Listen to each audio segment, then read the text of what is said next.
Hello, and welcome to yet another episode of Witches and Wine.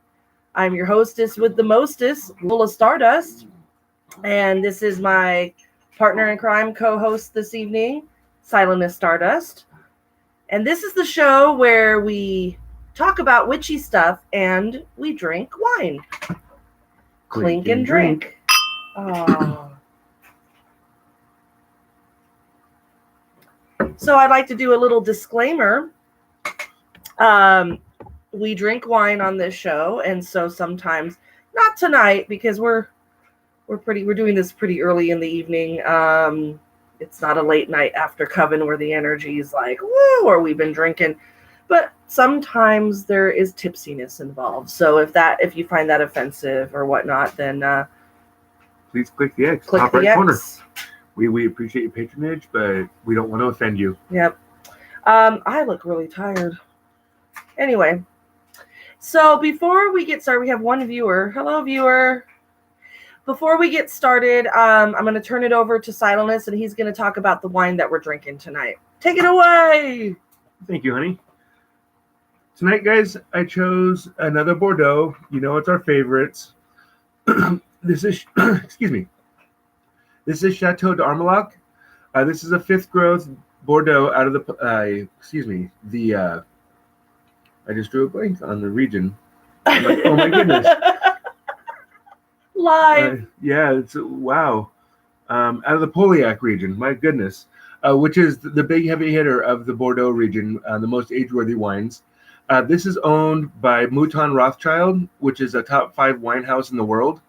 This is one of their subsidiaries. This bottle is a 2012. Going to run you between $65 and $85 a bottle. Really rich cherry notes, a touch of blackberry, and then a really, really long, smooth finish with a touch of dryness. Mm-hmm. Very, very elegant. Good, big red meat wine if you're going to do a food pairing. Yeah. And the 2012 is a wonderful vintage for Bordeaux. So if you can get that vintage, I highly recommend picking one up. Yeah. We're not drunk, I swear. Nope, just having moments. Maybe we're just too sober. Out of our element? Yeah, we're out of our element this evening. This is actually my second glass of wine this evening. Yep. And I'm not even done with it. I had a half a glass of wine with dinner. Yeah, so. Yep. Well, thank you, honey, for stuttering through that. I do my best. Wasn't very good today. It's okay. So we're at a kind of a different view. We're in our house, but as you can see, and this is usually what we face behind us when we're filming. I thought I'd do a different angle to see if the light's better. So you have to let us know if you like this lighting better or the other direction. I like this lighting better. I think it looks way better. You can see all of us. Yep. It's just not as comfortable because we're not sitting on the couch. This is true. And no, that is not the time behind us. That is a poster or a picture of a clock for a wine that we drink with our coven called the witching hour. And I don't know why it's 3:00 for a witching hour. I always thought witching hour was like right after midnight, between midnight and 1. I don't know. This is another thing about our show. We are not know-it-alls. We don't claim to know everything. It's just our experiences and our interpretation of things. So, just there's wine and there's witch talk, and it could go wherever it needs to go. So we're going to talk. First of all, I'd like to talk about this weekend that I had. Was really awesome this past weekend. Today's Monday, and yesterday we got to have brunch with Courtney Weber, who is an author. She does tarot. She's really awesome. She was in for the weekend doing a couple workshops. I did not go to her Saturday one. She did a workshop on the Morrigan. I was very tired. I decided to stay home. I did get her book, though, the Morrigan, which is, I'm really excited to read it, Dark Goddess, so I love her. But we did go yesterday, we, meaning me and a coven member and several other people. My husband had to work.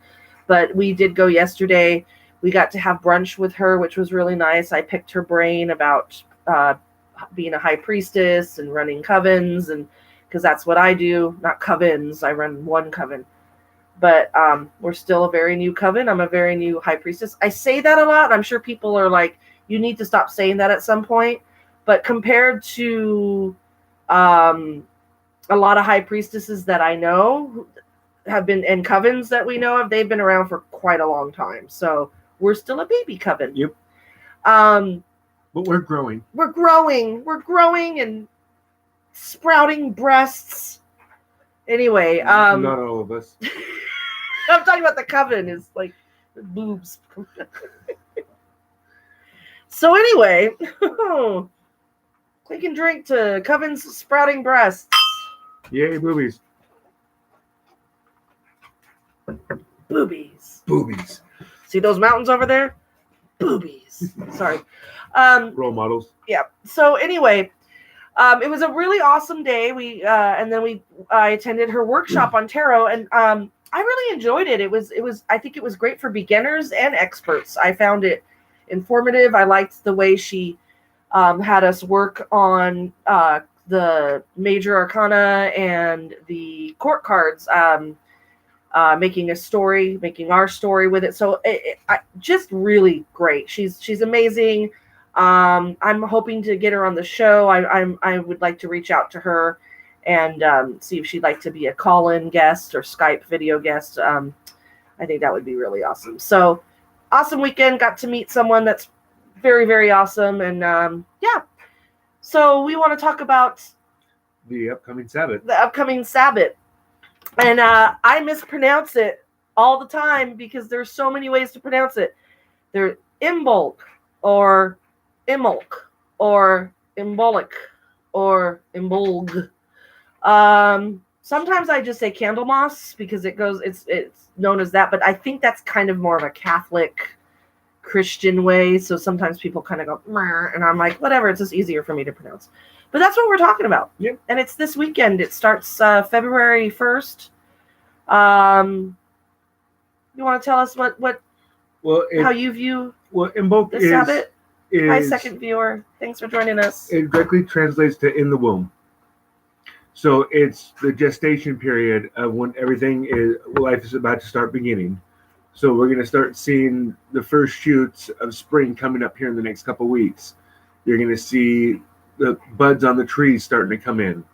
Little signs that we're moving into the springtime and the world's waking back up. The goddess is coming back. Mm-hmm. And so this is the time where I think where you should start planning out your year.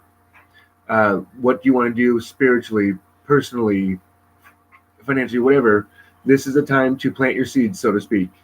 Plant your seed. Sorry. That's Beltane, sweetie. Oh, yeah. Nope. Anyway. So with this time frame, this is where you're starting to prepare to start coming out of the house again. Start seeing the world. So start making your plans. Think how you want to get your year started, and figure out what you want to start doing for your Sabbats this year. You can start a new tradition with this first Sabbath of the year.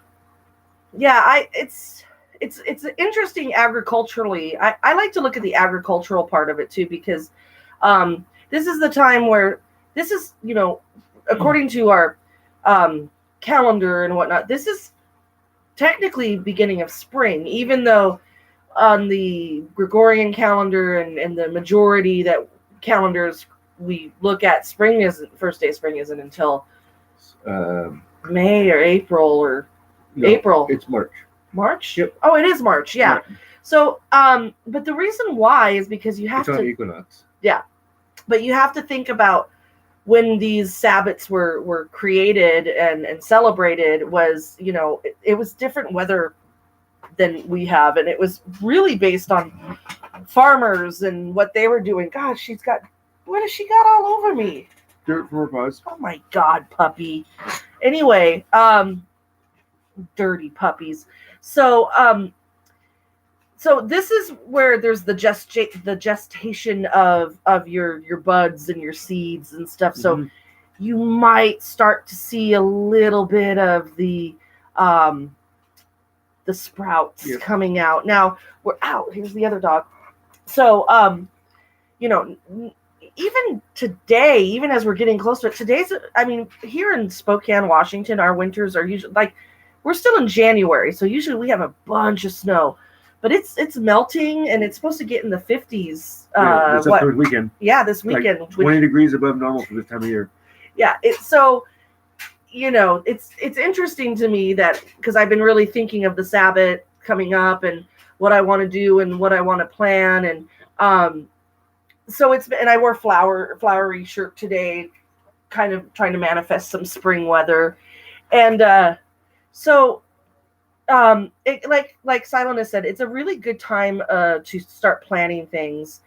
And planting, depending on where our ground is too cold. It's too cold for us to, but it's, other places, they kind of start planting around this time. Not a big, huge. But we're starting to get enough light to where plants can survive and maintain their growth. But if you're in an area like we are, where you cannot physically plant stuff because it will die, this is a good time to do symbolic planting of your goals, like you were saying. What do you want to come for this year to fruition? So a lot of Imbolc rituals are about that. Mm-hmm. It's kind of like resolutions almost. I know that New Year, New Beginnings. Yeah, I know that the ATC, Aquarian Tabernacle Church, whom we are affiliated with, they do also astrologically what to plan. So they do the 12 houses of the astrological wheel and use that. Our dogs are ridiculous. They want you, honey. I know. This is his day off, so they won't leave him alone on his day off. So they use astrology. So there's different ways you can do it. Oh my gosh. You can do 12 months of the year. We're in January right now, so we can start. But January, to me, kind of doesn't count. It's just kind of that, you know what I mean? It's the recovery from December. Yeah. It's the post-holiday. It's time to relax, let your body settle down after. Hibernate. You got to hibernate a little and whatnot. This is also I've read this is called Bridget's Day also, or Bree, however you want to. So those who are into the goddess Bridget, this is very much her time of year. I am not familiar. I mean, not that I'm not familiar with her. I know who Bridget is. I have not studied her, but I know many, many, many, many witches that adore her. So I'm not going to speak about her. I don't want to do her any disservice. So anyway, what we were talking about, a time to start planting those seeds and those goals. So do you have any goals, honey, that you want to? Well, I just recently elevated to 2nd degree, so I really want to start. My goals are to really start learning the clergy side of being a priest. Start doing more of that. Ministering. The ministering, the making myself available to people that need, the clergy help. Yeah. In whatever capacity I'm able to offer. So I'm interested to do more community stuff. That's from my spiritual side, and on my personal side, I am progressing nicely in my work environment, and I want to keep following this because I have excellent feelings and a good demeanor with it. Sound like you said excellent feelings. Did you say that? And demeanor with it? Demeanor. But demeanor works as well. Swear to God. Not even a the fool mumbles here. here. He mumbles a lot. Yep. Yes. How about you? What do you have for your goals? Well, I mean, if we want to set 12 goals for the 12 months, I would need to look at a calendar. Well, yeah, that's different. But overall, I really want to focus. I always say this on coven work, but I've got ideas on some changes that I'd like to make it a little more flowing, easier on the planning side. things that I have taken into consideration from books I've been reading. That's my phone going crazy. Consider, plans books I've been reading, just hearing different things, kind of taking them into consideration. I would like to put out into the universe for us to get another male Covenor. We need to balance our energy. We have 2 males and 5 females, and so I'd like to at least. It's not as fun as it sounds, gentlemen. So, so I feel that we kind of did this. This is spur of the moment because his work schedule may prevent us from doing our Friday nights, which is in wine. So this is a Monday night. So we just said let's do one and talk about Imbolc. So I am going to read some information a little more about it. So it is St. Bridget's Day. It's considered the first day of spring. St. Bridget's Feast is February 1st, continuation of Imbolc pagan traditions. It is one of the 4 fire festivals celebrated by the ancient Celts. What else do we got? We've got, oh my God, all the different names, and they're Gaelic. Yep. So I'm not even gonna, because there'll be a lot of, or no, wait, that's not Gaelic. That was terrible. That was terrible. I don't know what it was, but it was awful. Well, it also here it says it means ewes milk. So this is your lambs and stuff are starting to make their appearance into the world. If you're here in America, Groundhog's Day is synonymous with this time frame. It's when the see if the groundhog comes out and sees a shadow or not. It's symbolism based off of Imbolc. They just don't tell you that story here in America. Yeah, we don't want it to. Well, it gives it. Our computer was going to restart. Anyway, there's a lot about this day. We just would like to hear in the comments. Anyone who's watching, is there anything that you're going to do special for Imbolc? Anything that celebrations that like I said, we talk about setting your goals, planting your seeds. If you're doing any chakra work, guys, this is the time of black when you're just waiting to come forth and get started. Yeah, and chakra work, because we've studied chakra work that goes very much along with the Sabbats at the time of year, and this was always still in the gestation period, in the womb, in your cave. But you're getting ready and you're thinking of all those things. I like this period a lot. I like being in the cave. I like my caves. I like your cave too. I like the dark. I like because you get to rest. This is hibernation time.